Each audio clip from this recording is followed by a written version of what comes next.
Мне повезло, я не чистил много картошки и всего остального. Я начал работать на горячке. Это был процесс приготовления итальянских паст.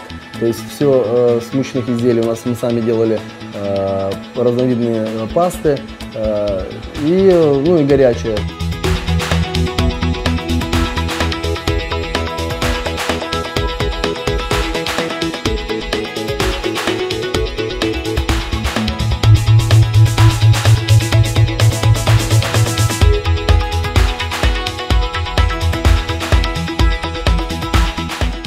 Это была мексиканская кухня, самый большой буррито.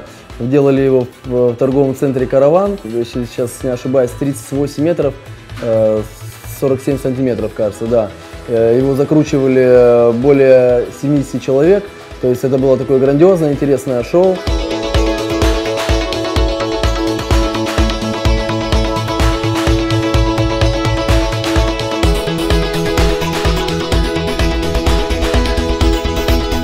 Есть вкусное крымское мясо, качественное, но для меня сегодня это джекпот, потому что я лично езжу по всем фермам, цехам, бойням, я отбираю лично мясо.